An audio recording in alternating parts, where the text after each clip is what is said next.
চলো বানাই একটা কিউট ফটো হোল্ডার। আর এই জন্য আমি চুজ করেছি স্পঞ্জবব স্কোয়ারপ্যান্টস এই ক্যারেক্টারটা। তোমরা কারা কারা এই কার্টুনটা দেখো কমেন্ট বক্সে জানাও। তো এটার জন্য আমি এখানে ইউজ করছি ডজেনের মডেলিং ক্লেটা।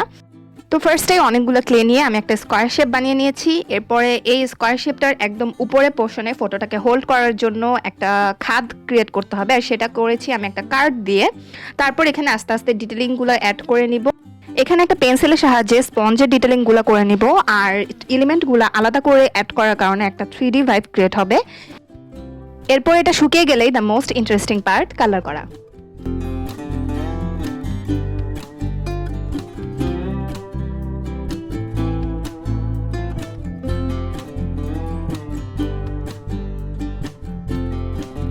তারপর এটাতে ভার্নিশ অ্যাপ্লাই করে নিয়ে এই হলো ফাইনাল লুক। কেমন লেগেছে কমেন্ট করে জানাও, আর ভালো লাগলে সাবস্ক্রাইব বাটনটাতে একটা ক্লিক করে দাও। টাটা।